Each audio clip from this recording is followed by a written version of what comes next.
What if the most important file on a billionaire's computer wasn't a contract worth billions, but a single question she never wanted anyone to see? The elevators of Whitmore Technologies opened onto the executive floor with their usual quiet precision, but nothing about that Monday morning felt ordinary. Phones rang without pause. Assistants hurried through the glass hallways, carrying tablets and folders.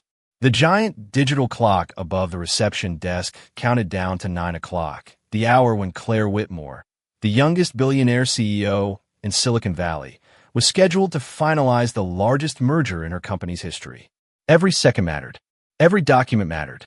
Every heartbeat seemed synchronized with the soft hum of servers hidden behind polished walls. Then everything stopped. Claire's custom-built workstation suddenly froze. One monitor turned black. Another flashed an unfamiliar warning before disappearing into silence. The encrypted files containing months of negotiations were locked behind an error no one recognized. Senior engineers rushed into her office. Cybersecurity specialists gathered around the desk, speaking faster with every failed attempt. One suggested replacing the storage drive. Another recommended restoring an older backup. Neither option would save the presentation scheduled to begin in less than an hour.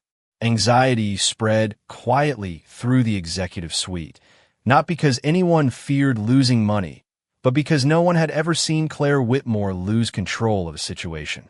She stood beside the floor-to-ceiling windows overlooking downtown Seattle, perfectly composed in a Navy business suit, yet her folded arms betrayed the pressure she refused to show. "How long?" she asked. "We honestly don't know," came the reluctant answer. Silence settled over the room. It was the uncomfortable kind that arrived when brilliant people ran out of brilliant ideas. Then someone from facilities cleared his throat. "There's an independent technician downstairs," he said carefully. "He's fixing accounting's older computers. They say he solved a server issue last month nobody else could figure out." Several executives exchanged doubtful looks. An outside repairman was hardly the answer to a crisis threatening a multi-billion-dollar deal. But time had become more valuable than pride. 5 minutes later, the office doors opened again. A man in worn brown work boots stepped inside, carrying a weathered laptop bag and a compact toolkit that looked older than some of the employees staring at him. Ethan Brooks offered a polite smile before quietly setting the bag beside Claire's desk. His faded blue work shirt had been washed so many times that the company logo stitched above the pocket had nearly disappeared. A simple wedding band still rested on his left hand, although his wife had been gone for years. His calm blue eyes moved across the room, taking in every screen, every cable, every anxious face without a trace of panic. No expensive watch, no designer suit, no dramatico introduction. Just quiet confidence wrapped in ordinary clothes. One executive leaned toward another and whispered, "This is the guy they found?" Ethan pretended not to hear. He simply asked, "May I take a look?" Claire studied him for a brief moment. She had built an empire by reading people within seconds, but something about this man refused to fit inside any category she knew. She stepped aside without another word. Ethan sat before the silent computer, rested one hand lightly on the keyboard, and within seconds noticed something everyone else in the room had missed. Ethan did not touch the keyboard immediately. Instead, he watched the frozen cursor, the blinking indicator on the backup server, and the faint reflection of the office lights across the dark monitor. The room remained restless behind him. Executives whispered. Engineers exchanged theories. Someone suggested restarting the system for the 5th time. Ethan quietly raised one finger without turning around. "Please do not touch anything for 1 minute." His voice was calm, almost gentle, but something about it caused the conversations to fade. Claire folded her arms again, studying him with cautious curiosity. Most technicians filled silence with explanations. This one seemed perfectly comfortable letting silence do the work. Ethan connected a small diagnostic drive to one of the ports, opened a simple command window, and watched lines of information scroll across the screen. His eyes moved steadily, never rushing, never hesitating. Within 30 seconds, he spoke. "This is not a hardware failure." One of the senior engineers frowned. "We already checked that." Ethan nodded politely. "I know. That is why you were looking in the wrong place." The engineer looked ready to argue, but Claire lifted her hand slightly, stopping him before a single word escaped. Ethan continued typing. "Someone built this system extremely well. The protection is excellent, but there is one process pretending to be part of the operating system. It has been hiding for weeks." The room became noticeably quieter. Another engineer leaned closer to the screen. "How did you find that?" Ethan smiled faintly. "Because it does not behave like the others. Computers leave habits. People do too." Claire found herself listening more carefully than she intended. There was no arrogance in his voice, no attempt to impress anyone. He simply described what he saw, as though solving problems was as ordinary as fixing a loose chair or changing a light bulb. Minutes later, one monitor flickered back to life. Then another. Files began reappearing one after another. Gasps spread softly through the conference room as encrypted folders that had seemed permanently lost slowly returned. One assistant nearly clapped before catching herself. The lead engineer stared at the screen in disbelief. "That should not be possible." Ethan answered without looking up. "Most impossible things become ordinary once you ask the right question." Claire watched his hands instead of the computer now. They were steady, careful, marked by years of honest work rather than polished executive life. There was no expensive jewelry except a simple silver wedding band that looked worn smooth by time. She noticed him glance briefly at the framed photograph on her desk, not to examine it, but only to move it a few inches so the keyboard cable would not pull against the frame. It was such a small gesture that nobody else noticed. Nearly everyone she met handled her possessions as if they belonged to the richest woman in the room. Ethan handled them as though they belonged to another human being. When the system completed another recovery cycle, a hidden notification quietly appeared in the corner of the desktop. Ethan clicked once to dismiss it, but another folder unexpectedly opened before he could close the window. The screen displayed a single thumbnail image before the application fully loaded. A woman stood in front of a mirror wearing ordinary jeans and a gray sweater, her hair unstyled, smiling with uncertainty instead of confidence. Beneath the image was one sentence typed into the file name itself. "Do you think I am pretty?" Ethan froze for only a heartbeat. Without changing his expression, he immediately closed the folder and returned to the recovery process as though nothing had happened. Across the desk, Claire's face lost every trace of executive composure. For the first time that morning, the billionaire who had never feared a boardroom looked frightened by something far smaller than a billion-dollar merger. No one spoke. Not the engineers. Not the executives. Not even Claire Whitmore, whose voice had guided billion-dollar negotiations without the slightest tremble. Ethan simply moved the cursor away, reopened the recovery console, and continued restoring the encrypted files one by one. His breathing never changed. His expression remained calm. Whatever he had seen belonged to someone else, and in his mind, that was exactly where it would stay. Claire stood motionless beside the desk, unable to decide which frightened her more, the fact that the folder had appeared or the possibility that Ethan had already looked inside. For years, she had protected that hidden corner of her computer more carefully than any financial record. It contained no company secrets, no investment strategies, no confidential mergers. It held something infinitely more fragile. The versions of herself no magazine had ever published. Pictures taken late at night after another award ceremony. Self-portraits without makeup. Smiles that never quite reached her eyes. Questions typed into file names because there had never been anyone she trusted enough to ask them aloud. The room slowly returned to work as the recovered files continued appearing across the screen. One executive announced that the presentation documents were back. Another confirmed the financial models had been restored. Relief spread through the office like sunlight after a storm, but Claire barely heard any of it. Her attention never left Ethan. He never glanced toward her, never hesitated over the closed folder, never searched for it again. It was as though it had never existed. After another few minutes, Ethan disconnected his diagnostic drive and quietly organized the cables exactly as he had found them. "Your system is stable for now," he said. "There is still one hidden process trying to reconnect to an outside network. I can remove it permanently after your meeting if you would like." The lead engineer blinked. "You are saying someone is still trying to access the system?" Ethan nodded. "Yes, but not anymore." The engineer opened his mouth, then closed it again. There was nothing left to challenge. Claire finally stepped closer. "How much do I owe you?" Ethan looked at her with the same quiet expression he had worn since entering the office. "My invoice goes through the facilities department." She frowned slightly. "That is not what I asked." He smiled politely. "It is the only answer I have." One of the executives laughed awkwardly, assuming the technician simply did not understand who he was speaking to. Claire did understand. For perhaps the first time in years, someone in her building had treated her exactly like everyone else. Not like the billionaire on magazine covers. Not like the most powerful person in the room. Just another client whose computer needed fixing.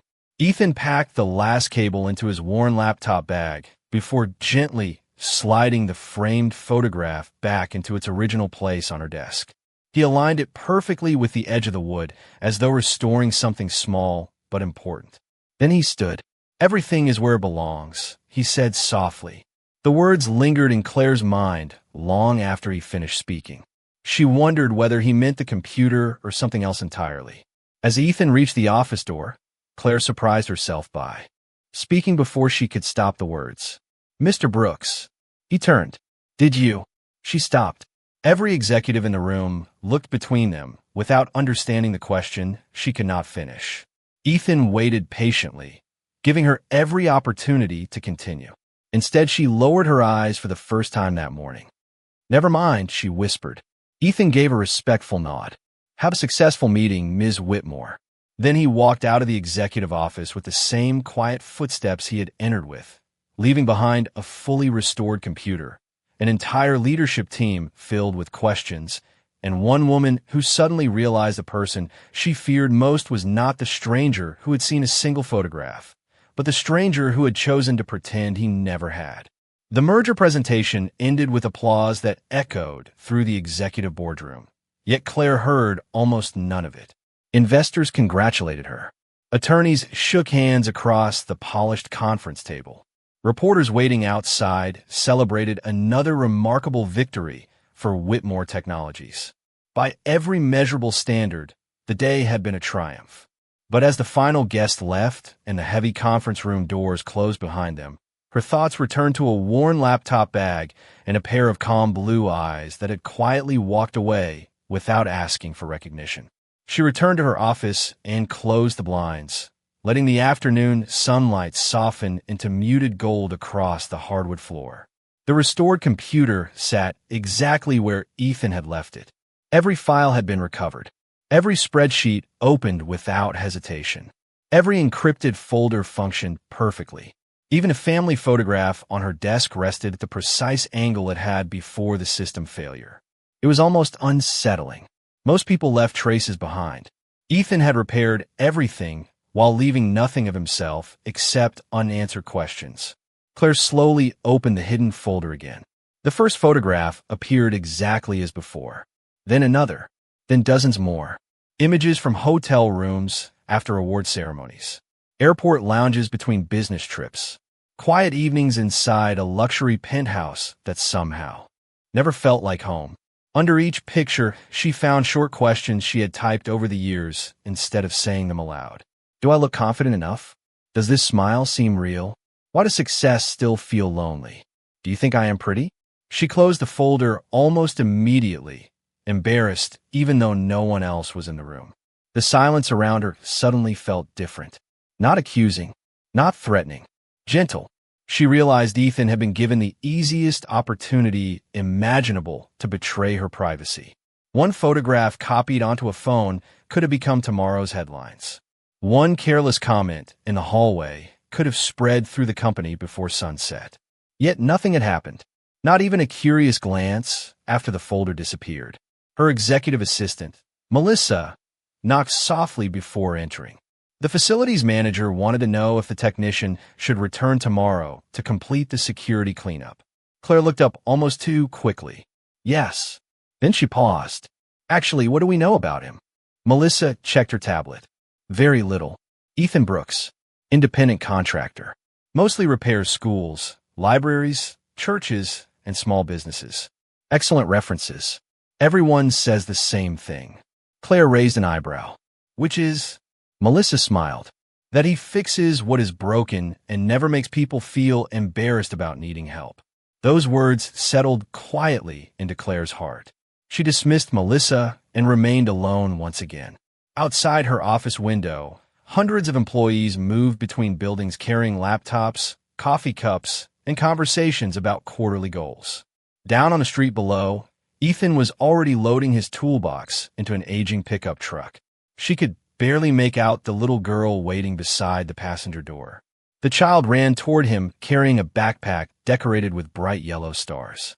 Ethan knelt to her height, listened carefully as she spoke with animated excitement, then laughed with the easy warmth of someone completely present. Before opening the truck door, he reached into the cab and handed her a small paper bag.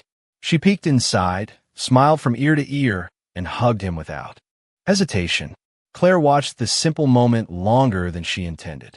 No cameras, no headlines, no audience, just a father and his daughter sharing the ordinary kind of happiness that money could never schedule into a calendar. For reasons she could not explain, the billionaire who owned one of the most successful technology companies in America suddenly felt that the richest person she had seen all day was driving away in an old pickup truck. The next morning began with perfect blue skies above Seattle. But inside Whitmore Technologies, another mystery quietly unfolded. Overnight security reports revealed dozens of blocked connection attempts targeting the executive network. None had succeeded. None had reached the confidential files. Yet someone, somewhere was still trying. Claire stood in the cybersecurity operations room, surrounded by enormous displays filled with streams of numbers and network activity. Her internal security team had worked through the night, but every report ended with the same frustrating conclusion. They knew someone had tried to enter the system. They still did not know how Ethan had discovered the threat in less than a minute. One analyst finally admitted what nobody wanted to say. We cannot reproduce what he found. Claire looked around the room. Call him. An hour later, Ethan arrived carrying the same weathered laptop bag and wearing the same faded blue work shirt. He greeted the receptionist by name before quietly following security personnel upstairs. Nothing about him suggested he had been summoned to one of the largest technology companies in America. He thanked the assistant who offered him coffee, complimented the maintenance worker polishing the hallway floor, and waited patiently outside the operations room until someone invited him inside. Several engineers exchanged skeptical glances. One whispered that independent technicians rarely belonged in facilities like this. Ethan seemed completely unaware of the judgment surrounding him. He simply set his old laptop on the conference table and asked, "May I see last night's logs?" The lead cybersecurity director folded his arms. "Those records are extremely technical." Ethan smiled politely. "That usually helps." Claire noticed several people suppress quiet laughter. She did not laugh. She remembered how quickly their confidence had disappeared the previous morning. The director projected thousands of lines of activity across the largest display wall. Ethan remained silent for several minutes, reading carefully while everyone else waited. Finally, he pointed toward 3 nearly invisible authentication requests separated by exactly 11 minutes each. "There." The director frowned. "Those are harmless background requests." Ethan gently shook his head. "No, they only want you to believe they are." Another engineer leaned forward. "How can you tell?" Ethan walked to the screen and spoke with the patience of a teacher helping students solve a puzzle. "Real background services behave like people breathing. Natural, consistent. These requests behave like someone pretending to breathe while counting every movement. They are too careful." The room became completely still. Ethan continued tracing the digital path until it disappeared behind several layers of encrypted traffic. Then he opened a simple diagnostic program from his own laptop, typed only a few commands, and uncovered an isolated hidden process buried beneath legitimate system activity. Gasps spread across the room. The director slowly removed his glasses and stared at the evidence. "We have been searching for this since yesterday." Ethan nodded. "Because you were looking for something dangerous." He paused before adding quietly, "The most dangerous things usually try very hard to appear ordinary." Within the next 20 minutes, he isolated the intrusion, secured the vulnerable access point, and documented every step so the company's engineers could verify his work independently. Nobody interrupted him now. Nobody questioned his methods. Even the most experienced specialists watched with genuine respect as the quiet contractor in worn boots solved a problem that an entire department had failed to uncover. When everything was finally finished, Claire thanked him sincerely and asked whether he would consider joining Whitmore Technologies full-time. Ethan closed his laptop, smiled with unmistakable kindness, and answered without hesitation. "I appreciate the offer, but every afternoon at 3:30 my daughter walks out of school expecting to see her father waiting. There is not a job in the world valuable enough to make her wonder if I forgot." The room fell into a silence no technical achievement could have created. After Ethan left the building, the cybersecurity team remained unusually quiet. Engineers who had spent years collecting certifications found themselves replaying every word he had spoken instead of celebrating another successful day. Claire returned to her office, carrying only one question. Who was Ethan Brooks before he became the quiet father driving an aging pickup truck? She rarely investigated people. Success had taught her to evaluate performance, not personal history. Yet something about Ethan refused to fit the story his appearance suggested. She called Melissa into her office. "I want to know where he learned everything he knows." Melissa hesitated. "A formal background check." Claire slowly shook her head. "No, only public information. Respect his privacy." By late afternoon, a thin folder rested on Claire's desk. She expected a simple resume filled with small repair jobs and local references. Instead, she found almost nothing. No social media presence beyond an old community volunteer page. No interviews. No professional awards displayed online. No attempts to promote himself. It was almost as though Ethan had quietly erased himself from the modern internet. Melissa stood beside the desk. "There's one interesting detail," she said. "Before opening his repair business, he worked for a major cybersecurity research company about 10 years ago." Claire looked up. "Only worked?" Melissa nodded.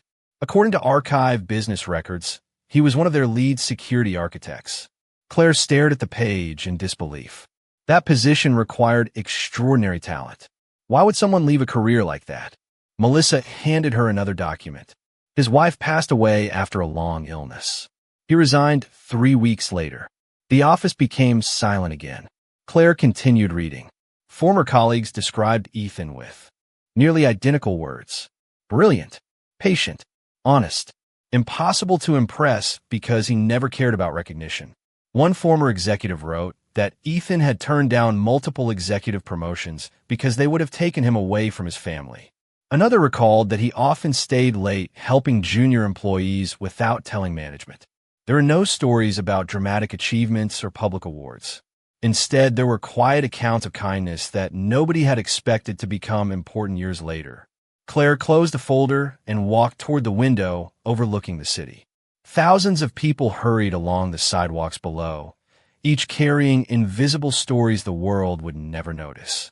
She suddenly remembered the hidden folder on her own computer. Ethan had seen the most vulnerable part of her life, yet he had protected it with the same care he used when protecting her company's data. That realization stayed with her far longer than any financial victory. Before leaving for the evening, she asked Melissa one final question. Where does his daughter go to school? Melissa looked surprised. A small elementary school about 20 minutes from here. Claire nodded thoughtfully, but said nothing else. At exactly 3:30 that afternoon, as promised, Ethan stood outside the school entrance waiting with quiet patience among dozens of other parents. Lily spotted him from across the playground and ran into his arms with the complete trust only a child can give. They laughed together while walking toward the old pickup truck, stopping briefly so Ethan could help another parent whose car would not start. He never mentioned the billionaire company he had just helped save. He never spoke about hidden cyber threats or executive boardrooms. To Lily, he was simply Dad, the man who never arrived late, never forgot a promise, and somehow always made ordinary afternoons feel important. Miles away, Claire looked at the photograph of the father and daughter that a security camera near the parking entrance had unintentionally captured during routine footage review. She quietly asked herself a question she had never considered before. What if the greatest measure of success was not how many people worked for you, but how faithfully one little girl believed you would always come home? 2 days passed before Claire found the courage to do something completely uncharacteristic. Instead of sending an assistant or arranging another formal meeting, she drove herself across town after work, following the address listed on Ethan's invoice. The route led away from glass office towers and luxury condominiums toward a quiet neighborhood filled with maple trees, front porches, and bicycles resting on neatly cut lawns. She almost laughed at herself. A billionaire who negotiated billion-dollar acquisitions without hesitation was suddenly nervous about knocking on an ordinary front door. Before she reached the house, she noticed a small community center across the street. Through the open windows came the sound of children laughing. Curious, she stepped inside. Ethan stood beside a row of old desktop computers, helping several middle school students build their first simple computer programs. There were no cameras, no sponsors, no company logos. He patiently explained each mistake as though every question deserved respect. Computers are a lot like people, he told one nervous boy. If something does not work the first time, it usually means you have learned one more way that does not solve the problem. That is still progress. The children smiled and returned to their keyboards with renewed confidence. Claire remained near the doorway until the class ended. Ethan thanked every student individually before stacking chairs and shutting down the computers. Only then did he notice her standing quietly beside the entrance. His expression showed surprise, but not discomfort.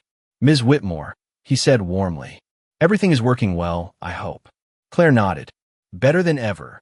For a moment, neither of them spoke. The evening sun painted long golden lines across the wooden floor, and outside, a gentle breeze carried the scent of fresh rain through the open windows. Finally, Claire looked directly at him. "May I ask you something personal?" Ethan considered her question before answering. "You may ask." She lowered her eyes briefly, suddenly finding the polished floor more interesting than meeting his gaze. "The other day, when that folder opened on my computer," she paused, searching for words that had never become easier with time. "Did you see the photograph?" Ethan answered honestly. "Yes." Claire felt her heartbeat quicken. "Did you read the question?" "Yes." The room became very still. She took a slow breath, preparing herself for sympathy, embarrassment, or polite reassurance. Instead, Ethan simply looked at her with the same quiet kindness he had shown every child in the classroom. "Would you like to know what I actually saw?" Claire nodded almost imperceptibly. Ethan spoke gently, choosing each word with care. "I did not see a billionaire." He paused. "I did not see the woman from magazine covers or television interviews." Another quiet moment passed before he continued. "I saw someone who has spent so much time proving her value to the world that she quietly began wondering whether she had any value when the world stopped looking." Claire blinked rapidly, unable to answer. Ethan's voice remained calm. "The photograph was not asking whether you were beautiful. It was asking whether you were enough." She felt something inside her quietly give way, not from sadness but from relief. No one had ever understood the question she had hidden even from herself.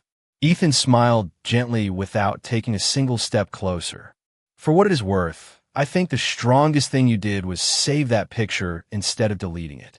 It reminded you that behind every successful title is still a human heart hoping to be seen."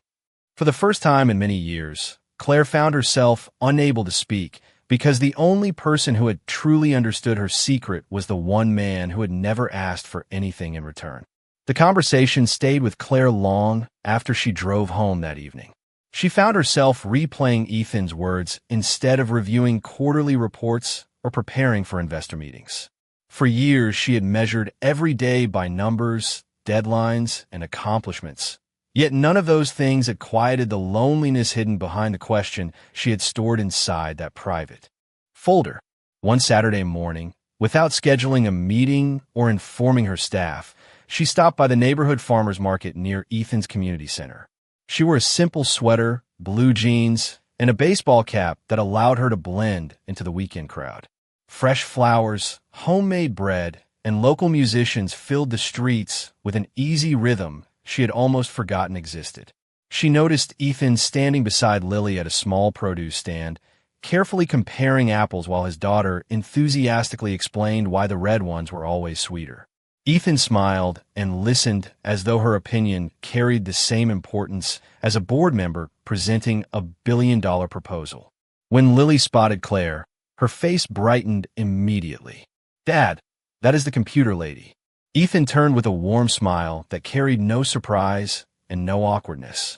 "Good morning, Ms. Whitmore." Claire laughed softly. "Please call me Claire when we are not inside your office." Ethan nodded. "Then you must call me Ethan." Lily introduced herself with complete confidence before asking Claire whether she liked homemade cinnamon muffins. Within minutes, the three of them were sharing breakfast at a picnic table beneath a large maple tree while children chased pigeons across the nearby square. Claire could not remember the last time she had eaten breakfast without checking her phone every few minutes. Ethan noticed her screen lighting up repeatedly with business notifications. He never commented. Instead, he quietly slid a basket of fresh strawberries toward her. "These are Lily's favorite." Lily grinned. "Dad says strawberries taste better when you are not in a hurry." Claire smiled before placing her phone face down on the table. For the next hour, nobody discussed company profits, investment strategies, or executive decisions. They talked about favorite books, school science projects, old family recipes, and the best places in Seattle to watch autumn leaves change color. It felt strangely unfamiliar and deeply comforting at the same time. As they walked through the market, Lily stopped beside an elderly vendor struggling to lift several heavy boxes of fresh vegetables onto a display table. Before anyone asked for help, Ethan quietly set down his own bags and carried each box into place with patient care. When the grateful vendor reached for his wallet, Ethan gently shook his head. "You already paid me with your smile." Claire watched the exchange without saying a word. There was no audience to impress, no publicity waiting around the corner, no business advantage to gain. Kindness simply seemed to be Ethan's natural way of moving through the world. Later that afternoon, they reached Ethan's pickup truck. Lily climbed into the passenger seat before waving enthusiastically through the open window. "Claire, next Saturday, we're making chocolate chip cookies. You should come." Claire hesitated for only a second before smiling. "I would like that very much." As Ethan started the engine, he looked at Claire with quiet gratitude. "Thank you for treating my daughter like she is important." Claire felt emotion rise unexpectedly inside her. She looked toward Lily, who was happily humming to herself while hugging a paper bag filled with strawberries, and then back at Ethan. "She is important," Claire answered softly. Ethan nodded once, and in that simple moment, Claire realized something extraordinary had begun to change. For the first time in years, she was no longer learning how to build a more successful company. She was learning how to build a life. 1 year passed with remarkable quietness. There were no dramatic headlines announcing extraordinary changes, no grand press conferences, and no speeches about second chances. Life simply unfolded through ordinary moments that slowly transformed extraordinary people. Every Saturday morning, Claire arrived carrying fresh ingredients for breakfast instead of briefing folders for board meetings. Lily insisted that pancakes always tasted better when everyone helped, even if the kitchen became a cheerful mess. Ethan laughed every time flour somehow ended up on the counter, the floor, and occasionally on Lily's nose. Claire had once believed perfection meant controlling every detail. Now she discovered that some of life's happiest memories arrived wearing aprons dusted with flour and filled with imperfect laughter. At Whitmore Technologies, employees noticed changes as well. Claire no longer rushed through the office without looking up. She learned the names of receptionists, maintenance workers, and security guards. She asked about families instead of only quarterly goals. New mentorship programs quietly appeared across the company, giving young employees opportunities that reminded her of the patience Ethan had shown every child at the community center. When executives praised her leadership during the annual shareholder meeting, Claire accepted the compliments with gratitude, but privately she knew the greatest lesson she had learned never came from a business school or an executive seminar. It came from a father who measured success by arriving at an elementary school before 3:30 every afternoon. One quiet evening after another successful fiscal year, Claire returned to her office long after most employees had gone home.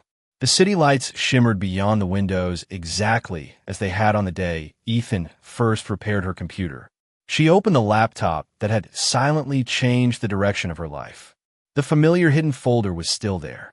For a long moment, she rested her hand on the mouse without clicking. Then she slowly opened it. The photographs remained untouched, preserving every insecurity she had once carried alone. She smiled gently at the younger version of herself staring back from the screen, a woman who believed acceptance could only be earned through achievement. One by one, she archived the old files, not to erase them, but to honor the journey they represented. Finally, she created a new folder. Inside it, she placed a single photograph taken the previous weekend. Ethan stood beside the backyard barbecue, smiling with quiet contentment. Lily sat between them, holding a plate of freshly baked chocolate chip cookies, while sunlight filtered through the maple trees behind the house. There were no designer clothes, no expensive watches, and no carefully rehearsed poses. Only 3 genuine smiles sharing an ordinary afternoon. Claire typed a new folder name with steady hands. Someone finally saw me. She closed the laptop without a trace of hesitation. Later that evening, Ethan walked onto the front porch carrying 2 cups of warm apple cider. He handed one to Claire before they watched the sunset settle across the neighborhood in peaceful silence. Neither of them felt the need to fill the quiet with unnecessary words. Some truths became stronger when left undisturbed. Lily opened the front door and called them inside because dessert was ready. Ethan smiled at Claire, and together they stepped into the warm light of the home that had slowly become theirs. In the end, the greatest miracle had never been recovering lost computer files or protecting a billion-dollar company. It was the quiet dignity of a man who respected another person's hidden pain, the courage of a woman who finally allowed herself to be truly known, and the simple grace that proved the strongest hearts never demand to be noticed.